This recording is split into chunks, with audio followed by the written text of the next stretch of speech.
नमस्कार दोस्तों, आज दिल्ली पुलिस कांस्टेबल ड्राइवर का एग्जाम हुआ था। वो क्वेश्चन यही आए थे। पूरे दिन की दोनों शिफ्टों के एग्जाम के जो आज पेपर आए थे, पेपर में जो क्वेश्चन आए थे वो सभी के सभी आप लोगों के सामने एक एक करके रिवाइज कराऊंगा, ताकि आने वाली परीक्षाओं में आप लोगों को हेल्प मिल सके। तो वीडियो को लास्ट तक देखना है, ताकि आपको कॉन्सेप्ट और चीजें समझ में आ जाए किस टॉपिक से कितने क्वेश्चन आ रहे हैं, और अगले आने वाले एग्जाम में बच्चे वही तैयारी करके जाओ। आपको 15 से 20 नंबर का बिल्कुल फायदा मिलेगा। तो चलो स्टार्ट करते हैं दोस्तों। पहला जो क्वेश्चन आया था आज, द एक्सीडेंटल प्राइम मिनिस्टर पुस्तक प्रधानमंत्री के जीवन पर लिखी गई थी। किस प्रधानमंत्री के जीवन पर the accidental prime minister book लिखी गई थी? इसका जो राइट आंसर था दोस्तों, वो था आपका डॉक्टर मनमोहन सिंह। ठीक है दोस्तों, इसका जो राइट आंसर था वो doctor Manmohan Singh.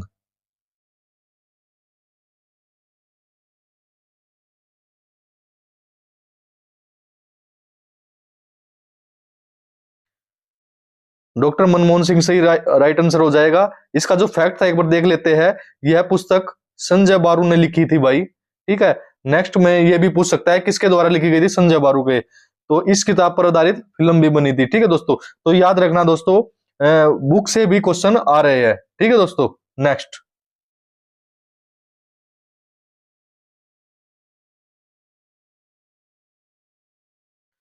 Next question जो आया था दोस्तों, भारत की पहली महिला विधि सचिव के रूप में किसे नियुक्त किया गया है?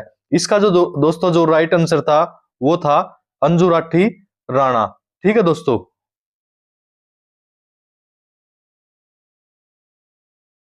अंजू राठी राणा जो था इसका राइट आंसर था। अंजू राठी राणा को 2023 में भारत की पहली महिला विधि सचिव नियुक्त किया गया था। ठीक है दोस्तों,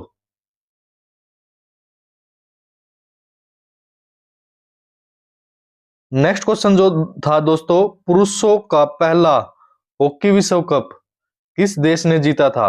तो दोस्तों इसके जो विकल्प थे भारत, ऑस्ट्रेलिया, पाकिस्तान, नीदरलैंड। इसका जो राइट आंसर था दोस्तों वो था पाकिस्तान। पाकिस्तान ने पुरुषों का पहला हॉकी विश्व कप जीता था। ठीक है दोस्तों, सही जो आंसर था इसका, पुरुषों का पहला हॉकी विश्व कप पाकिस्तान ने जीता था। पहला पुरुष हॉकी विश्व कप 1971 में हुआ था। ये भी याद रखना है दोस्तों, आगे एग्जाम में ये पूछ सकता है। मेजबान देश जहां पर हुए थे वो था स्पेन, और विजेता कौन था? पाकिस्तान। ठीक है दोस्तों,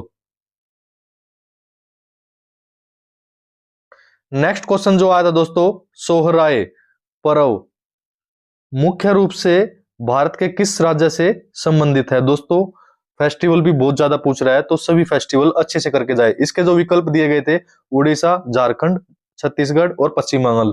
इसका जो राइट आंसर था दोस्तों झारखंड था। ठीक है दोस्तों, झारखंड जो इसका राइट आंसर था। सोहराय पर्व आदिवासी समुदाय द्वारा मनाए जाने वाला फसल व पशु पूजा से जुड़ा पर्व है। यह खासकर संथाल, मुंडा, ओराव जनजातियों में प्रसिद्ध है। इस पर्व में सोहराय पेंटिंग भी बनाई जाती है। तो दोस्तों पर्व भी अच्छे से याद करके जाने हैं। ठीक है दोस्तों, नेक्स्ट क्वेश्चन दोस्तों जो था, भारत संविधान की 9वीं अनुसूची को किस उद्देश्य से जोड़ा गया था? इसका जो राइट आंसर, जो इसके विकल्प जो थे दोस्तों, मौलिक मौलिक कर्तव्यों की रक्षा के लिए, कृषि सुधार कानूनों को न्यायिक समीक्षा से बचाने के लिए, अल्पसंख्यकों के अधिकार सुरक्षित करने के लिए, केंद्र राज्य संबंध मजबूत करने के लिए। इसका जो राइट आंसर है दोस्तों वो था ऑप्शन नंबर बी, कृषि सुधार कानूनों को न्यायिक समीक्षा से बचाने के लिए। ठीक है दोस्तों, एक बार इसका फैक्ट भी देख लेते हैं दोस्तों। नौवीं अनुसूची पहले संविधान संशोधन के रूप में जानी जाती है, जो कि 1951 में हुआ था। इसका जो एक और नेक्स्ट क्वेश्चन बन जाता है दोस्तों कि पहला संविधान संशोधन कब हुआ था, या पहले कौन से इस पहले संविधान संशोधन के अनुसार कौन सी अनुसूची जोड़ी गई थी? तो 9वीं अनुसूची जोड़ी गई थी। इसका मुख्य उद्देश्य दोस्तों जमींदारी उन्मूलन व भूमि सुधार कानूनों को अदालत में चुनौती से बचाना था। ठीक है दोस्तों, नेक्स्ट क्वेश्चन जो था दोस्तों, जेवेलिन थ्रो प्रतियोगिता में पुरुष वर्ग में जेवेलिन का मानक वजन क्या था? ये थोड़ा डीप पूछ लिया था दोस्तों, लेकिन अच्छा क्वेश्चन था। इसके जो विकल्प थे, ए 600 ग्राम, बी 700 ग्राम, सी 800 ग्राम, डी 1 किलोग्राम। इसका जो राइट आंसर था दोस्तों वो था 800 ग्राम। ठीक है दोस्तों, एक और बात, खेल से बहुत ज्यादा क्वेश्चन पूछ रहा है, इसलिए खेल सभी जितने भी अब अभी हाल ही में गेम हुए हैं उनसे रिलेटेड सारी चीजें, कौन जीता है, कौन मैन ऑफ द मैच रहा, कौन मैन ऑफ द सीरीज रहा, कौन गोल्ड मेडल जीता है, कहाँ पर गेम हुए थे, ये सभी चीजें याद करके जानिए आगामी परीक्षाओं के लिए। ठीक है दोस्तों।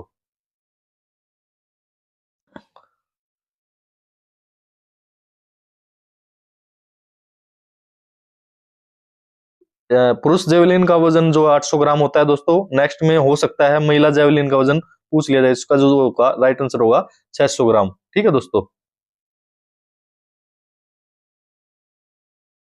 नेक्स्ट क्वेश्चन जो पूछा गया था दोस्तों, गरीबी उन्मूलन को औपचारिक रूप से किस पंचवर्षीय योजना का मुख्य लक्ष्य बनाया गया था। ठीक है दोस्तों। इसके जो विकल्प दिए गए थे वे थे तीसरी पंचवर्षीय योजना, चौथी पंचवर्षीय योजना, पांचवी पंचवर्षीय योजना, छठी पंचवर्षीय योजना। इसका जो राइट आंसर था दोस्तों वो था पांचवी पंचवर्षीय योजना। दोस्तों पहले भी बताया था पंचवर्षीय योजना से क्वेश्चन आ रहे हैं, तो पंचवर्षीय योजना को बहुत अच्छे से पढ़ के जाए। ठीक है दोस्तों।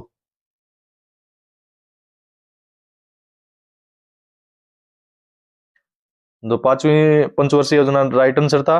तो एक बार एग्जाम फैक्ट याद कर लेते। पांचवी पंचवर्षीय योजना जो कि 1974 से 1979 का नारा था, ठीक है, गरीबी हटाओ। इस योजना में गरीबी उन्मूलन को केंद्र में रखा गया था। ठीक है दोस्तों।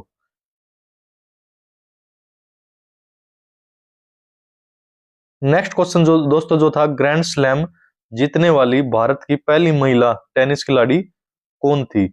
इसके जो विकल्प दिए गए थे, सानिया नेहवाल, अंकिता रैना, सानिया मिर्जा, कर्णम मल्लेश्वरी। ठीक है दोस्तों। इसका जो राइट आंसर था दोस्तों वो था option number C, Sania Mirza. ठीक है दोस्तों।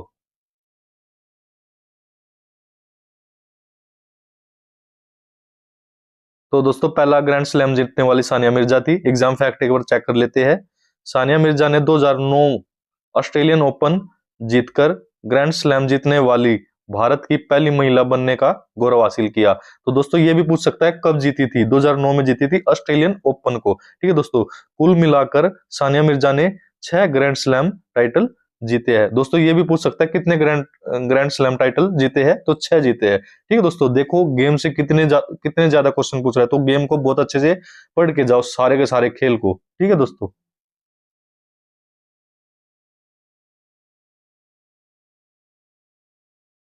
नेक्स्ट दोस्तों, कन्नड़ साहित्य के लिए साहित्य अकादमी पुरस्कार 2008 किसे प्रदान किया गया था। इसके जो विकल्प थे दोस्तों, कु विरूप भद्रप्पा, बी एम एम कुलबर्गी, सी श्रीनिवास बी वेद, डी हंसा नागभूषण। ठीक है दोस्तों। इसका जो राइट आंसर था ऑप्शन नंबर सी था दोस्तों, श्रीनिवास बी वेद कन्नड़ साहित्य के लिए साहित्य अकादमी पुरस्कार 2008 जीतने वाले इंसान बने थे। ठीक है दोस्तों।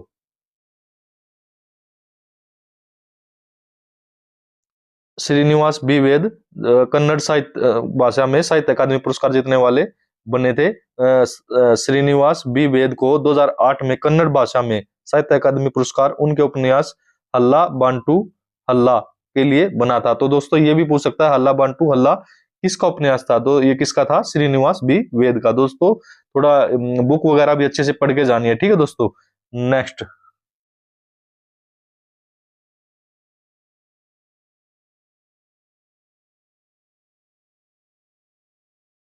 नेक्स्ट क्वेश्चन दोस्तों, लैंगिक लैंगिक असमानता सूचकांक किस संस्था द्वारा जारी किया जाता है। तो दोस्तों इसके विकल्प थे विश्व बैंक, अंतरराष्ट्रीय मुद्रा कोष, संयुक्त राष्ट्र विकास कार्यक्रम, विश्व आर्थिक मंच। इसका जो राइट आंसर है दोस्तों ऑप्शन नंबर सी था, संयुक्त राष्ट्र विकास कार्यक्रम, यूएनडीपी। ठीक है दोस्तों। एग्जाम फैक्ट से एक बार चेक कर लेते हैं दोस्तों। जेंडर इन इक्वालिटी इंडेक्स पहली बार 2010 में शुरू किया गया था। दोस्तों ये भी बहुत इंपॉर्टेंट है, ह्यूमन डेवलपमेंट रिपोर्ट के साथ जारी होता है। इसमें स्वास्थ्य, शिक्षा, श्रम भागीदारी जैसे मानकों को शामिल किया जाता है। दोस्तों ये भी पूछ सकता है इसमें से कौन सा पार्ट नहीं है या कौन सा है। ये 3 ऑप्शन दे दिया, एक अलग से दे दिया, पूछ लेगा कौन सा नहीं है। तो दोस्तों इंडेक्स पहले भी बोला था, सभी इंडेक्स अच्छे से याद करके जाने। ठीक है दोस्तों। नेक्स्ट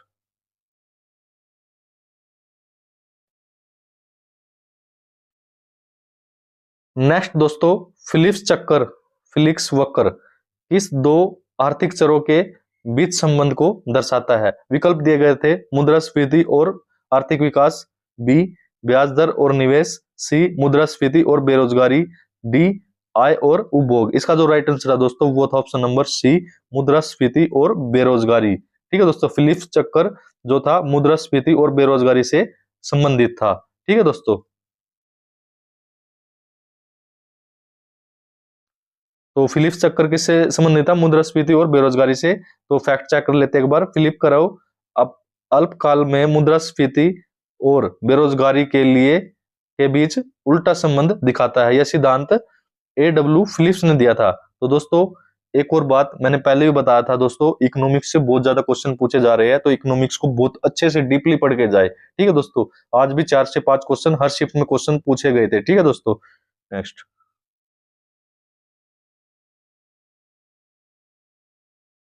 नेक्स्ट दोस्तों, भारत का एकमात्र तैरता हुआ राष्ट्रीय उद्यान कौन सा था? इसके जो ऑप्शन थे, जिम कार्बेट राष्ट्रीय उद्यान, काजीरंगा राष्ट्रीय उद्यान, कैबुल लामजाओ राष्ट्रीय उद्यान, बांधवगढ़ राष्ट्रीय उद्यान। इसका जो राइट आंसर था दोस्तों वो था option number C, Keibul Lamjao राष्ट्रीय उद्यान। जो ये जो है भारत का एकमात्र तैरता हुआ राष्ट्रीय उद्यान है। ठीक है दोस्तों, जो कि मणिपुर में पाया जाता है। तो दोस्तों कैबुल लामजाओ राष्ट्रीय उद्यान है जो तैरता हुआ राष्ट्रीय उद्यान है। कैबुल लामजाओ नेशनल पार्क भारत मणिपुर में स्थित दुनिया का एकमात्र तैरता हुआ राष्ट्रीय उद्यान है। यह लोकटक झील पर बना हुआ है, अपनी तैरती हुई फुमदी के लिए प्रसिद्ध है। तो दोस्तों राष्ट्रीय नेशनल पार्क से भी क्वेश्चन आ रहे हैं, तो नेशनल पार्क भी पढ़ के जाए, कुछ ज्यादा नहीं है दोस्तों, ठीक ठीक पढ़ के जाए अच्छे अच्छे से, जो मेन मेन से है। ठीक है, नेक्स्ट दोस्तों 2017 under 17 FIFA football world cup का आयोजन किस देश में हुआ था? तो इसके ऑप्शन जो थे दोस्तों, ब्राजील, रूस, भारत और दक्षिण कोरिया। तो इसका जो राइट आंसर था दोस्तों भारत था। 2017 under 17 FIFA football world cup का जो आयोजन हुआ था वो भारत में हुआ था। ठीक है दोस्तों, देखो एक और क्वेश्चन खेल से आ गया, तो खेल को बहुत अच्छे से पढ़ के जाना है।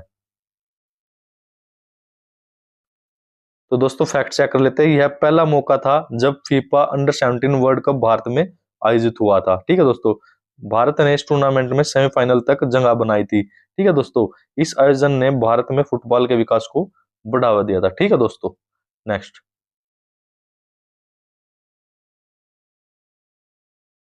दोस्तों NMDFC, जिसकी फुल फॉर्म है national minorities development and finance corporation, ने अपना कौन सा डिजिटल पोर्टल सॉफ्टवेयर लॉन्च किया? ऑप्शन जो थे दोस्तों, ऑप्शन ए उम्मीद पोर्टल, बी निर्यात पोर्टल, सी मिलान सॉफ्टवेयर या पोर्टल, डी ई नाम पोर्टल। इसका जो राइट आंसर था दोस्तों वो था ऑप्शन नंबर सी, मिलान सॉफ्टवेयर या पोर्टल।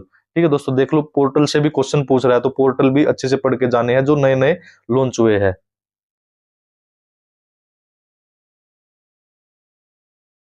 एक बार फैक्ट चेक कर लेते हैं। NFDFC मिलान, मिलान की जो फुल फॉर्म है दोस्तों, minority loan accounting software launch किया है, जो उनके ऋण और लेखा प्रक्रिया को डिजिटलाइज करता है और लाभार्थी ऑनलाइन आवेदन कर सकते हैं। तो दोस्तों देख लो कितने डीप डीप क्वेश्चन भी पूछे जा रहे हैं, तो सभी के सभी पोर्टल जो लॉन्च हुए हैं। ठीक है दोस्तों, तो सारे याद करके जाने हैं। ठीक है दोस्तों, नेक्स्ट संगम काल में जमींदारों के लिए कौन सा शब्द इस्तेमाल किया जाता था? तो विकल्प जो थे दोस्तों, इसके ऑप्शन जो थे, विलान, बी जमींदार, सी चिफ्टेन, डी कस्तरिया। ठीक है दोस्तों, इसका जो राइट आंसर है ऑप्शन नंबर ए, विलान। दोस्तों विलान इसका जो था राइट आंसर। विलान कौन होते थे? जो संगम काल में जमींदारों के लिए शब्द यूज किया जाता था। ठीक है दोस्तों,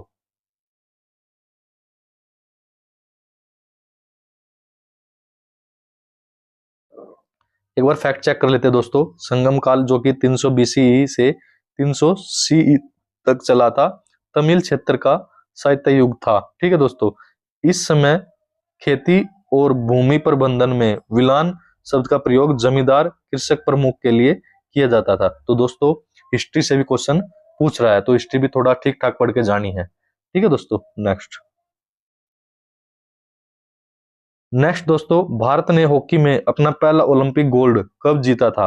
तो विकल्प जो थे दोस्तों, A 1920 Antwerp Olympic, B 1928 Amsterdam Olympics, C 1932 Los Angeles Olympics, D 1936 Berlin Olympics.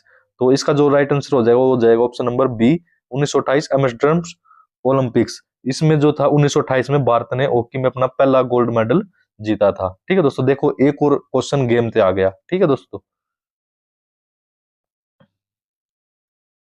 एक बार फैक्ट और चेक कर लेते हैं दोस्तों।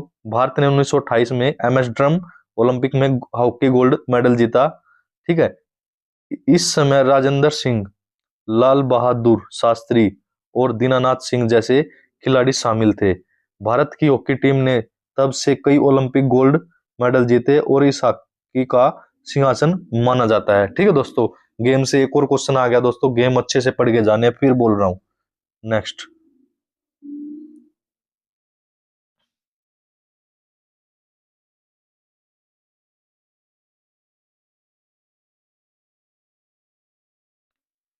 नेक्स्ट दोस्तों, गुरु शिक्षा योजना किस मंत्रालय द्वारा द्वारा चलाई गई है? तो विकल्प जो थे दोस्तों, शिक्षा मंत्रालय, स्वास्थ्य और परिवार कल्याण मंत्रालय द्वारा, महिला एवं बाल विकास कल्याण द्वारा मंत्रालय द्वारा, सामाजिक न्याय और अधिकारिता मंत्रालय द्वारा। तो इसका जो राइट आंसर था दोस्तों वो था ऑप्शन नंबर ए, शिक्षा मंत्रालय के द्वारा गुरु शिक्षा योजना चलाई गई थी। ठीक है दोस्तों, देखो मंत्रालय से और योजना से क्वेश्चन पूछ रहा है, तो मंत्रालय और सभी योजनाएं जो हाल ही में बनाई गई है वो याद करके जानिए। ठीक है दोस्तों,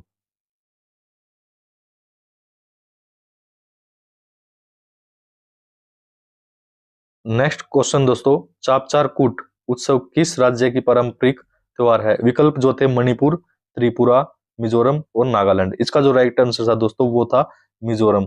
दोस्तों पहले भी बताया था, उत्सव, मेले, पर्व ये सब बहुत अच्छे से पूछे जा रहे हैं, तो सभी चीजें याद करके जाओ भाई, मेन मेन याद करो, ज्यादा पढ़ने की जरूरत नहीं है। ठीक है दोस्तों,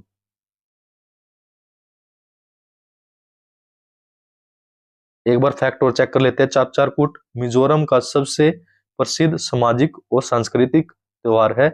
यह उत्सव कटाई के समय मनाया जाता है, आमतौर में मार्च माह में। ठीक है दोस्तों, इस दिन नृत्य, गीत, पारंपरिक खेल और लोक संगीत का आयोजन होता है। ठीक है दोस्तों, तो चापचारकूट कहाँ का है? मिजोरम का। ठीक है दोस्तों, नेक्स्ट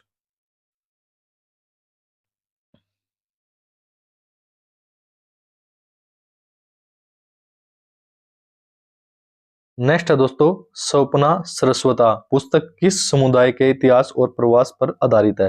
विकल्प जो थे दोस्तों इसके थे, राजपूत समुदाय, ब्राह्मण समुदाय, गौड़ सारस्वत, ब्राह्मण, पांड्य समुदाय। तो इसका जो राइट आंसर था दोस्तों वो था गौड़ सारस्वत ब्राह्मण के लिए। कौन सा? स्वप्ना सरस्वता पुस्तक किस समुदाय के इतिहास के लिए पर आधारित थी? वो गौड़ सारस्वत ब्राह्मण पर आधारित थी। ठीक है दोस्तों,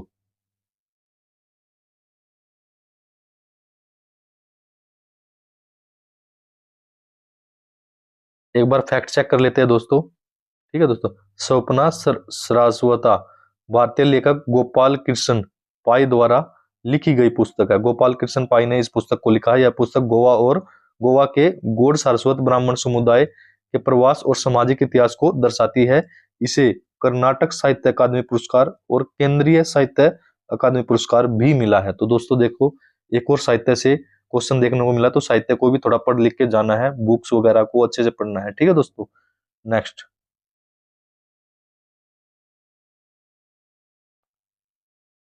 भारत में राजाओं की तस्वीर वाले सिक्के सबसे पहले किसने चलवाए? तो विकल्प जो थे इसमें दोस्तों, अशोक, चंद्रगुप्त मौर्य, कुमार प्रसाद सिकंदर की प्रेरणा से मगध के शासक श्री कृष्णदेव, डी अशोक के पूर्व मौर्य शासक चंद्रगुप्त मौर्य। इसका जो दोस्तों जो राइट आंसर था दोस्तों वो था अपना चंद्रगुप्त मौर्य। चंद्रगुप्त मौर्य ने राजाओं की तस्वीर वाले सिक्के सबसे पहले चलवाए थे। ठीक है दोस्तों, देखो एक और हिस्ट्री का क्वेश्चन आ गया।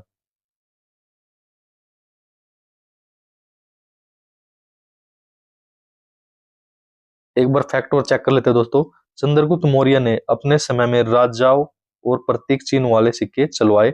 यह सिक्का ब्राह्मी लिपि और राजा का चित्र दर्शाता है। बाद में अशोक ने धर्म चक्र और पशु प्रतीक वाले सिक्के जारी किए थे। तो दोस्तों हिस्ट्री से भी क्वेश्चन आ रहे हैं, तो हिस्ट्री को भी थोड़ा अच्छे से पढ़ के ज्यादा डीप नहीं आ रहे लेकिन आ रहे हैं। ठीक है दोस्तों, नेक्स्ट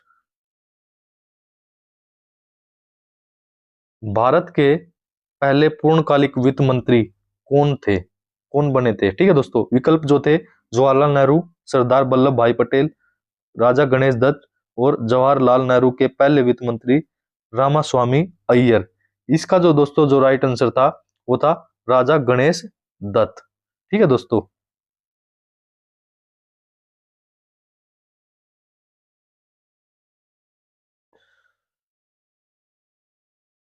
एक बार फैक्ट चेक कर लेते हैं दोस्तों। भारत के स्वतंत्रता के शुरुआती समय में वित्त विभाग के लिए राजा गणेश दत्त पहले पूर्णकालिक वित्त मंत्री थे।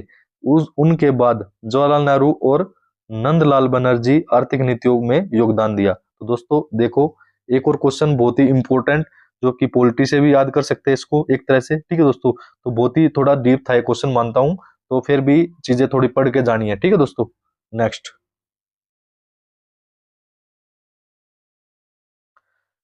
दोस्तों, सीसीपीआई, जिसकी फुल फॉर्म जो है कंज्यूमर कॉन्फिडेंस प्राइस इंडेक्स या कंज्यूमर कॉन्फिडेंस प्राइस इंडिकेटर। ठीक है दोस्तों, भारत में किस संस्था विभाग द्वारा जारी किया जाता है? इसके जो विकल्प थे दोस्तों, आरबीआई यानी Reserve Bank of India, SEBI यानी Securities and Exchange Board of India, CNSO National Statistical Office, या डी मिनिस्ट्री ऑफ फाइनेंस। इसका जो राइट आंसर था दोस्तों वो था एनएसओ नेशनल स्टैटिस्टिकल ऑफिस। ठीक है दोस्तों, देखो ये भी क्वेश्चन अपना जो था इकोनॉमिक्स से रिलेटेड था, तो सीसीपीआई के बारे में पूछा गया था। अगर क्या पता नेक्स्ट एग्जाम में सीसीपीआई की फुल फॉर्म पूछ ली जाए। तो दोस्तों इकोनॉमिक्स बहुत अच्छे से डीप पढ़ के जानी है। ठीक है दोस्तों, उससे क्वेश्चन बहुत ज्यादा आ रहे हैं। नेक्स्ट,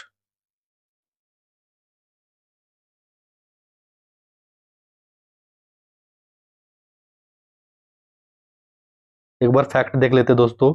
सीसीपीआई उपभोक्ता विश्वास और आर्थिक दृष्टिकोण को मापने के लिए राष्ट्रीय सांख्यिकी कार्यालय द्वारा जारी किया जाता है।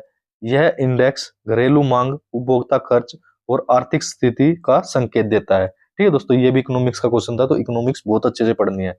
नेक्स्ट,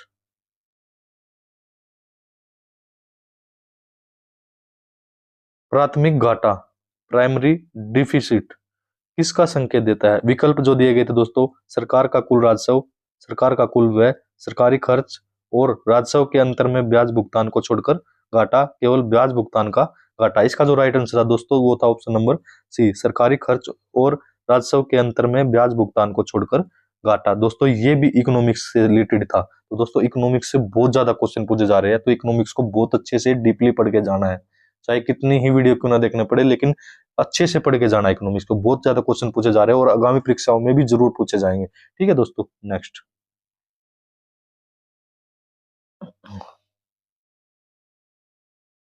एक बार फैक्ट और देख लेते हैं दोस्तों। प्राइमरी डिफिसिट, तो वो इसका जो फॉर्मूला होता है कुल व्यय माइनस कुल राजस्व माइनस भुगतान ब्याज, सॉरी ब्याज भुगतान। ठीक है दोस्तों, यह सरकार की वित्तीय स्थिति और रणनीति ऋण नीति की क्षमता का संकेत देता है। दोस्तों ये भी इकोनॉमिक्स से रिलेटेड था, इकोनॉमिक्स पहले भी बता चुका हूँ। इकोनॉमिक्स से रिलेटेड बहुत क्वेश्चन पूछे जा रहे हैं, तो इकोनॉमिक्स अच्छे से पढ़ के जानिए। ठीक है दोस्तों। नेक्स्ट, तो नेक्स्ट दोस्तों एक दो क्वेश्चन थे जो रीजनिंग से मिले हैं। तो सीरीज का क्वेश्चन था जैसे 22, 10, 30, 26। तो इसका जो राइट आंसर हो जाएगा वो हो जाएगा, आप निकालोगे तो हो जाएगा अपना 40 to 38।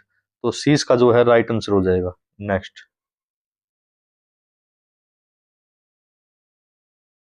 इसका जो सॉल्यूशन देखेंगे तो पहला नंबर कम होता है 22 से 10, 22 माइनस 12 तो 10 हो जाता है। दूसरा नंबर कम होता है 30, 26, 30 से 4 26 हो जाता है। पैटर्न को ध्यान में रखते हुए यह पहले और दूसरे नंबर के बीच की घटाव पर आधारित था। ठीक है दोस्तों। नेक्स्ट एक और सीरीज का क्वेश्चन आया था हमारे पास, 2, 5, 11, 23, इससे अगला पद क्या होगा? तो विकल्प क्या थे दोस्तों? 46, 47, 49, 48। इसका जो राइट आंसर था दोस्तों वो था 47। ठीक है दोस्तों। नेक्स्ट,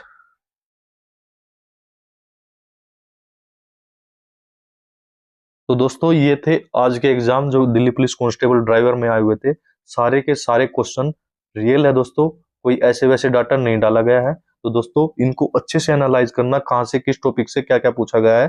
तो नेक्स्ट एग्जाम में भी वही आने की संभावना है। संभावना नहीं है दोस्तों, 100% वहीं से पूछ रहा है। सीपीओ में वहीं से पूछा था, और कल के ड्राइवर के पेपर में वहीं से पूछा, आज भी वहीं से पूछा। कांस्टेबल और एडब्ल्यू और टीपीओ इनमें भी यहीं से पूछा है दोस्तों।